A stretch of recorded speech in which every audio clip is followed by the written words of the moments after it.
오늘 드디어 에베소서 3장 10번째 시간으로 이 에베소 3장의 마지막 부분입니다. 지난 9차례에 걸쳐서 에베소서 3장에 관한 은혜를 나누었는데 오늘 잠깐 에베소 3장 전체에 대해서 간단하게 한번 우리가 어떤 내용으로 나누었는지 한번 살펴보기로 하겠습니다. 우리가 에베소 3장 1절에서 3절은 바로 은혜의 경륜에 대해서 우리가 나누었습니다.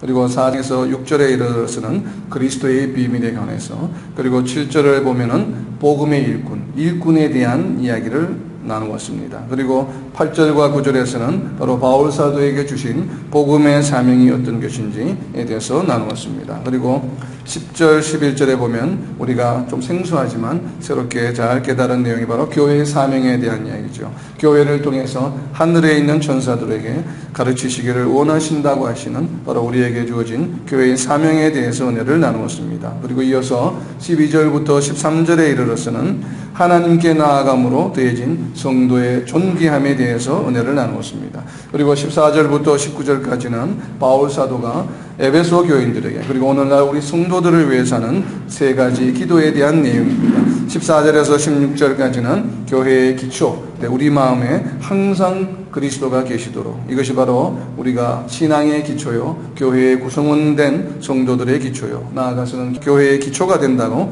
하는 은혜를 나누었습니다. 그리고 17절과 18절에서는 바로 우리가 사랑에 뿌리박고 또 틀을 닦아서 예수 그리스도의 사랑을 잘 알고 깨달아서 생활 속에서 그 사랑을 실천해야 하는 교회의 역할에 대해서 은혜를 나누었습니다. 그리고 19절에는 교회의 참모습이죠. 하나님의 충만하신 것으로 충만해야 하는, 교회를 구성하고 있는 성도 각 한 사람 한 사람이 바로 하나님의 충만하심으로, 충만하신 것으로 충만하게 되기 때문에 교회가 충만해진다라고 하는 교회의 올바른 모습, 다르게 표현하면 교회의 표지에 해당하겠죠. 바로 교회의 상징, 교회가 교회일 수 있는 바로 그러한 것에 대해서 은혜를 나누었습니다.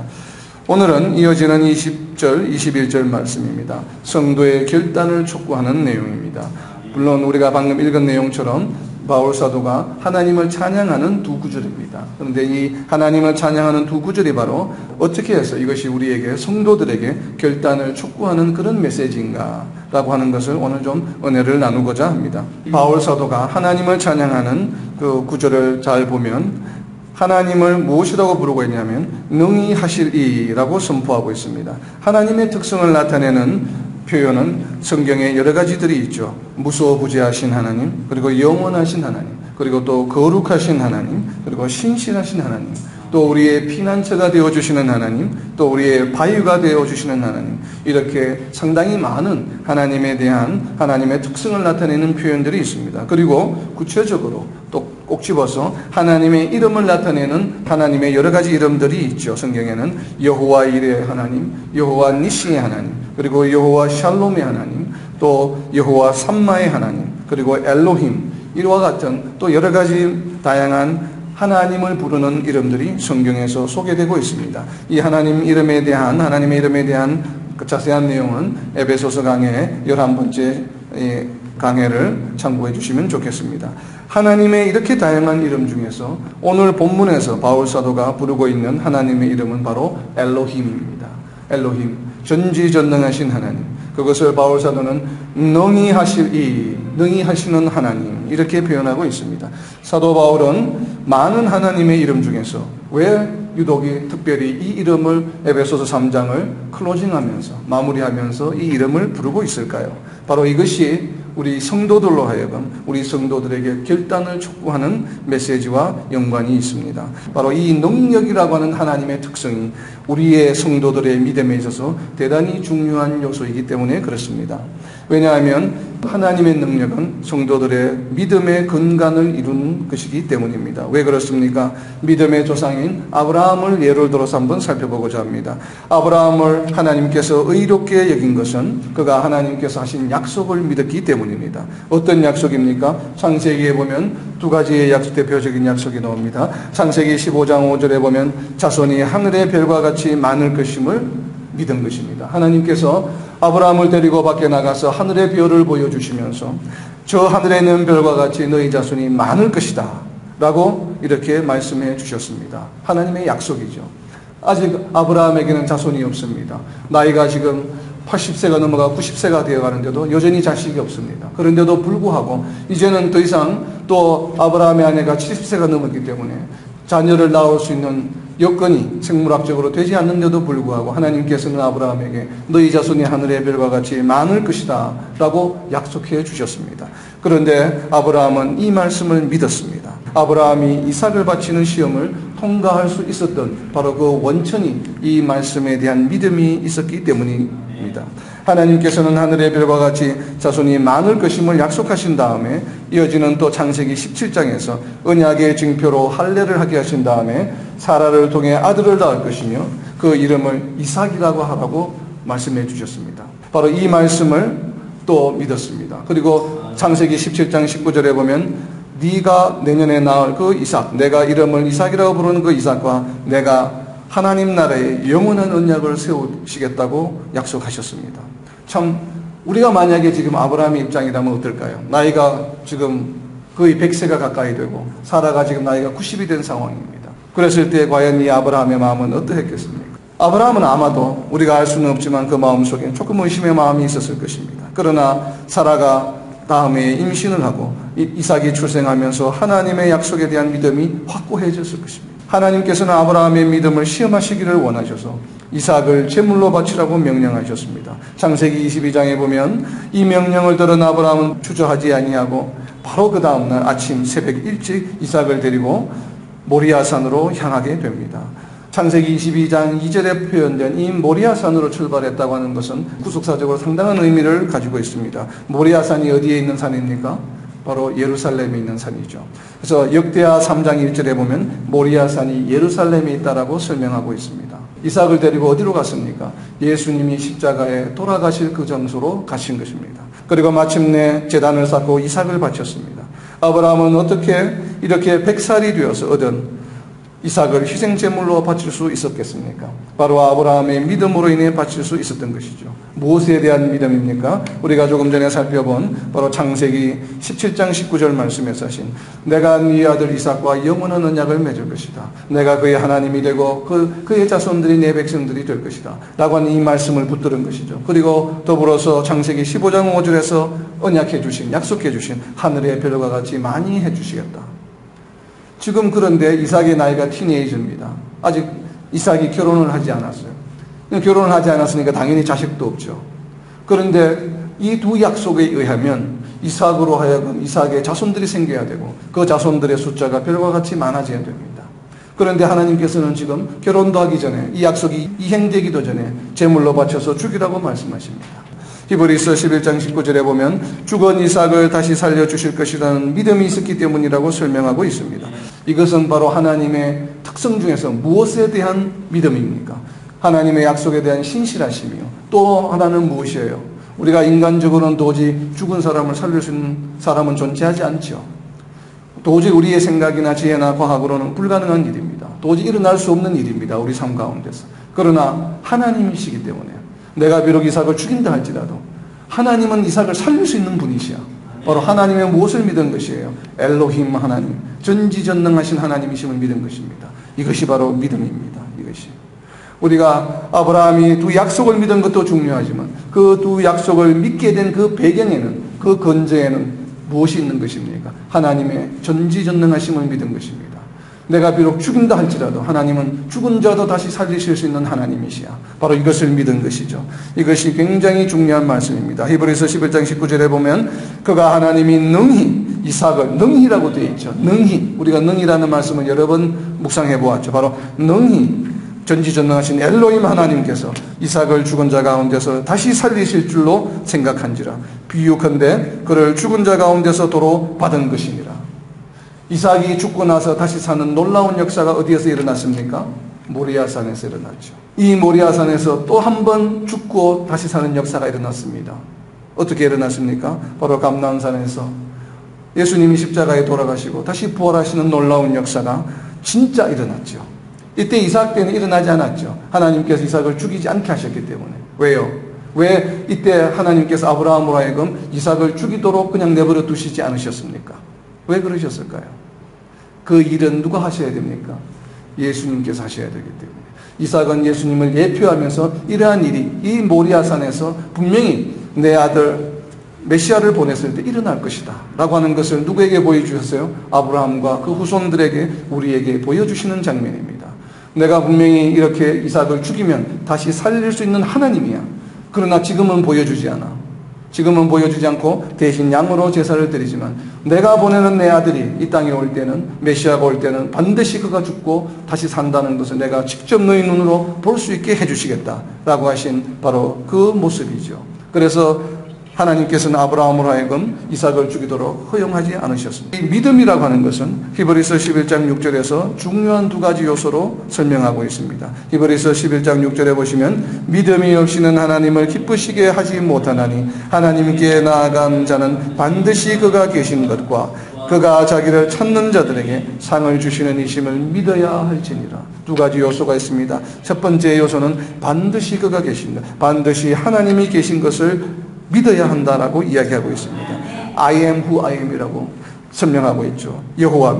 이것이 바로 여호와라고 번역이 되어 있는 것이죠. 출애굽기 3장 14절에 보면 하나님께서는 모세에게 하나님이 어떤 분이신지를 설명하여 주셨습니다. 하나님이 모세에게 이르시되 나는 스스로 있는 자이니라. 너는 이스라엘 자손에게 이같이 이르기를 스스로 있는 자가 나를 너희에게 보내셨다 하라. 모세에게 가르쳐 주신 하나님의 이름입니다. 나는 스스로 있는 자라. 바로 여호와라고 하는 것이죠. 그래서 바로 이 여호와 하나님, 반드시 그가 계신 것. 이것은 다른 의미로는 어떠합니까? 지금 이 순간에도 하나님께서는 계십니까? 계시지 않습니까? 우리와 함께 계시다고 합니다. 하나님이 살아계심을 믿으라는 얘기입니다. 이것이 믿음의 첫 번째 가장 중요한 요소입니다. 하나님이 지금도, 그리고 과거에도, 앞으로 예수님이 다시 오실 때까지도, 그리고 영원히 하나님께서는 우리와 함께 항상 어떻게 해요? 살아계시다고 하는 거예요. Living God라고 하는 것을 현재 지금 I am이라고 현재형으로 썼죠. I am who I am. 현재 우리와 함께 존재하시는 분이시다라고 하는 것을 믿는 것이 바로 믿음의 첫 번째 요소입니다. 그리고 11장 6절에 보면 두 번째 요소입니다. 그가 자기를 찾는 자들에게 상을 주시는 이심을 믿어야 할지니요. 이것이 바로 믿음의 중요한 두 번째 요소입니다. 이 두 번째 요소가 오늘 우리가 지금 나누고 있는 능히 이루실, 능히 하게 하실, 능히 하실 일, 바로 엘로힘 하나님과 연관이 있는 내용입니다. 우리가 믿음의 첫 번째 요소는 하나님이 우리와 함께 계시다고 하는 것을 믿는 것이고, 두 번째는 뭐예요? 엘로힘 하나님을 믿는 것입니다. 하나님께 나아가는 자에게는 반드시 하나님께서 상을 주신다라고 하는 것이 왜 엘로힘 하나님을 의미하는지를 한번 살펴보고자 합니다. 히브리서 11장 26절에 보면 이 상이 어떤 상인지를 설명하고 있습니다. 그리스도를 위하여 받는 수모를 애굽의 모든 보화보다 더 큰 재물로 여겼으니 이는 상 주심을 바라봅니다. 이 모세가 애굽의 왕자의 자리를 버리고 광야로 가서 수모를 당하고 또 목동으로서 그렇게 일을 한 것은 무엇인가 하면 하나님을 섬김으로 인하여 예수 그리스도를 위하여 내가 이렇게 모든 것을 잘 견뎌 믿음을 지켜내면 하나님께서는 반드시 나에게 상을 주실 것이다 라고 이것을 본 것이라는 얘기죠. 이 땅에서 우리의 삶을 살아가는 동안에 그리스도를 위하여 핍박을 받을 때가 있습니다. 혹은 세상 가운데서 조롱거리가 될 때가 있습니다. 세상과 타협하지 않으므로 손실을 볼 때가 있습니다. 그렇지만 그럴 때마다 우리는 어떻게 해야 됩니까? 믿음을 굳건하게 지키고 나아가면, 믿음을 굳건하게 지킨다는 것을 바로 이 히브리서 11장 6절에서는 하나님께 나아간다라고 하는 표현을 쓰는 것입니다. 하나님께 나아간다는 것은 뭐예요? 세상의 풍조를 따라 나아가지 아니하고 하나님께로 나아간다는 뜻입니다. 이 히브리서 11장 6절에 있는 두 번째 파트의 의미는 참으로 중요합니다. 우리가 세상 가운데 살아갈 수밖에 없는 존재이다 보니까 때로는 우리가 타협하고 싶은 마음이 들 때가 있습니다. 때로는 우리가 그 조롱거리를 조롱당하지 아니하기 위해서 때로는 아닌 척하고 싶을 때가 있습니다.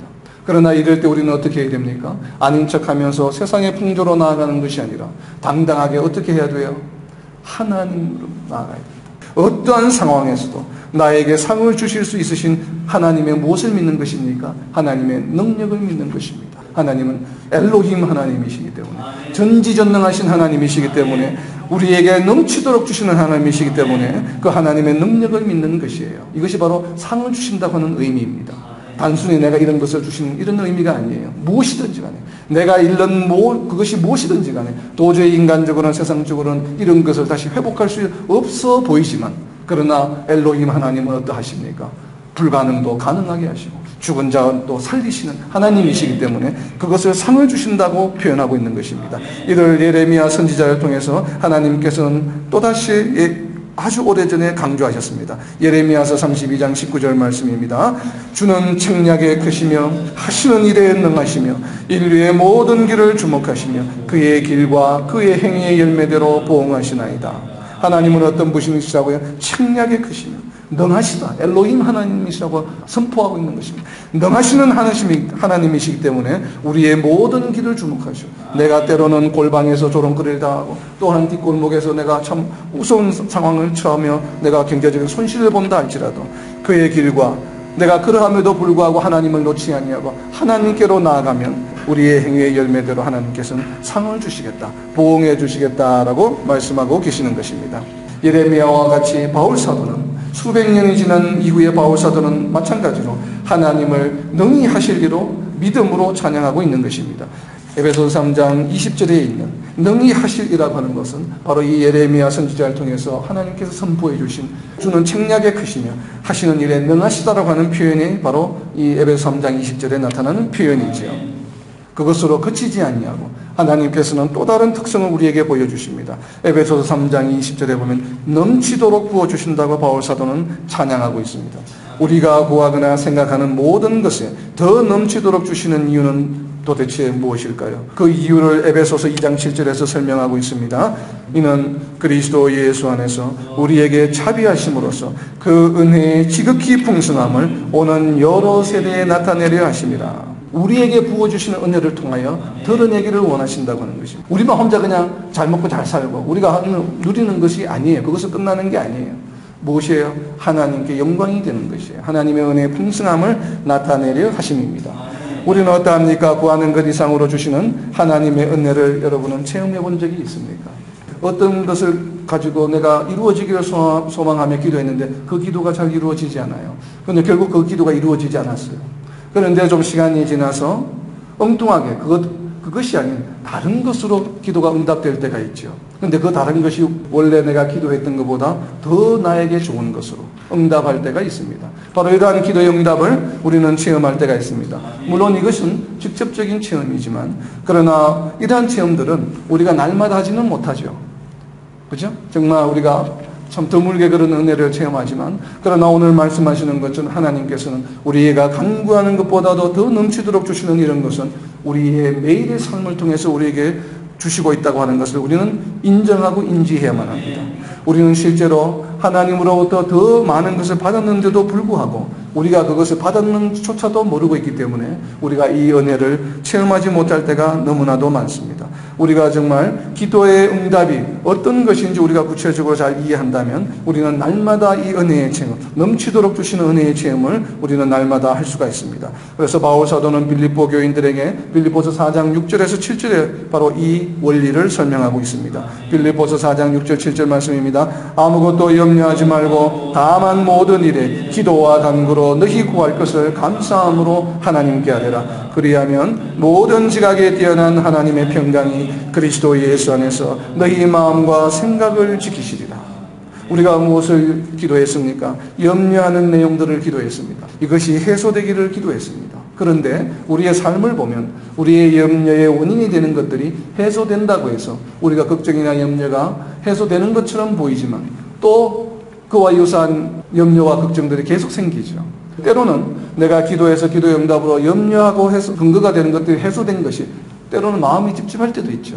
오히려 그런 부분들도 있습니다.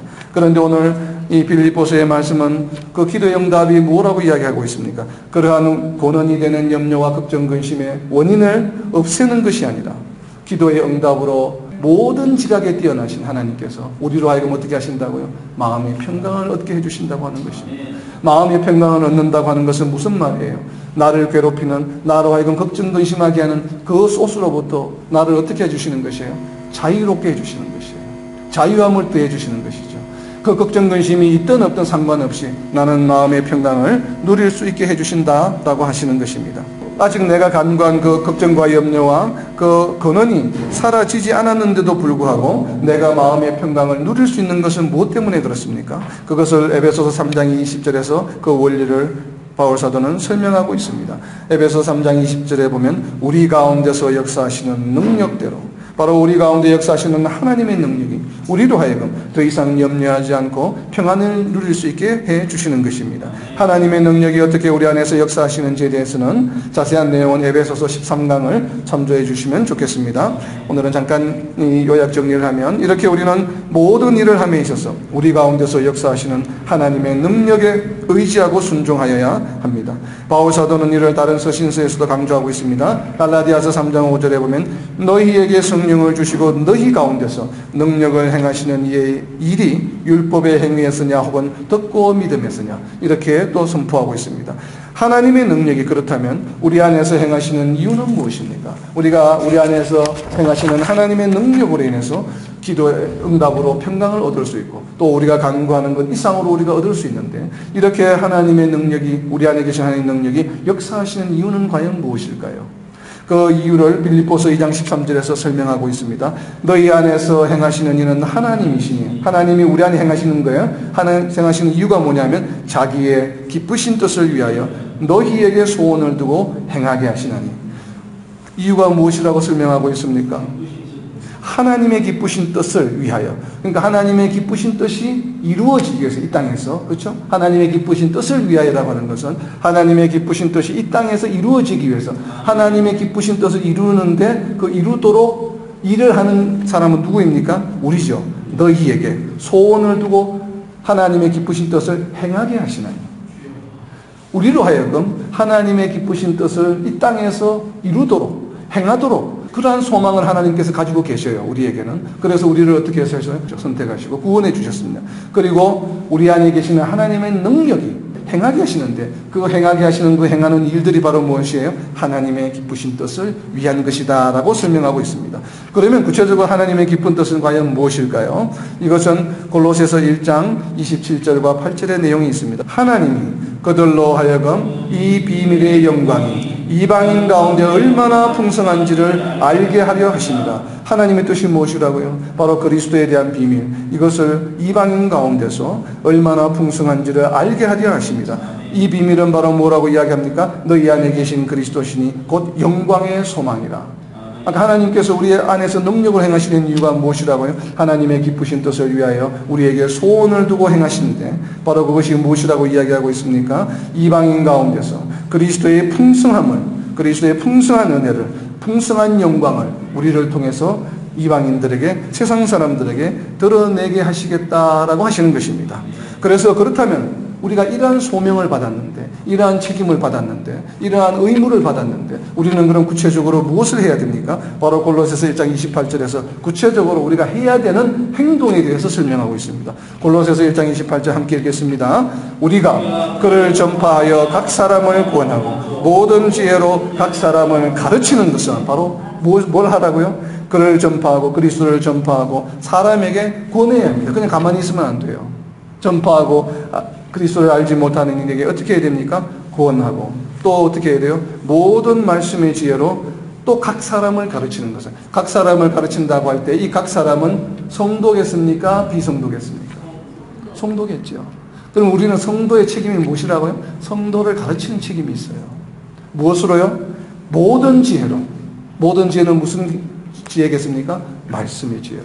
우리가 말씀을 묵상하고 우리가 말씀을 깨달을 때마다 우리는 어떻게 해야 돼요? 그냥 혼자만 알고 있으면 안 돼요. 어떻게 해야 돼요? 각 사람에게 가르쳐야 돼요. 지혜로 가르쳐야 합니다. 이것이 바로 무엇입니까? 하나님의 기쁘신 뜻이에요.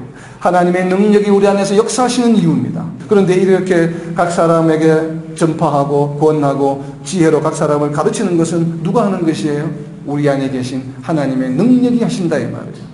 우리의 능력이나 우리의 상식이나 우리의 지식을 하는 것이 아니에요. 그래서 하나님의 능력이 우리 안에 계시는 것입니다. 하나님의 능력이 이것을 우리로 하여금 하기를 원하시는 것입니다. 이렇게 하시는 이유는 무엇이에요? 골로새서 1장 28절 후반부에 보면 우리가 이렇게 해야 되는 이유를 또 설명하고 있습니다. 각 사람을 어떻게 한다고요? 그리스도 안에서 완전한 자로 세우기 위함이라. 이것이 교회의 모습입니다. 참된 교회의 모습. 성도들이 모여서 물론 교제하고 해야 되지만 우리가 말씀을 깨닫고 은혜를 내가 깨달은 것을 어떻게 해야 됩니까? 혼자만 알고 있고 혼자만 누리는 것이 아니라 그것을 알지 못하는 옆에 있는 성도에게 어떻게 해야 돼요? 열심으로 가르쳐야 합니다.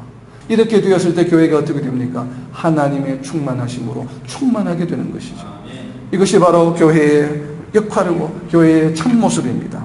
그래서 골로새서 1장 29절에서는 어떻게 합니까? 이를 위하여 나도 내 속에서 능력으로 역사하시는 이의 역사를 따라 힘을 다하여 수고하노라.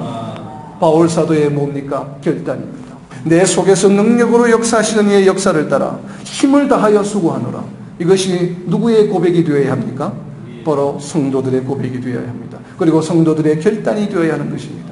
그래서 오늘 에베소서 3장 20절과 21절에 있는 말씀처럼 하나님의 능력, 능히 하실 이의 능력을 따라, 내 속에서 역사하신 하나님의 능력을 따라 우리는 무엇을 해야 된다고요?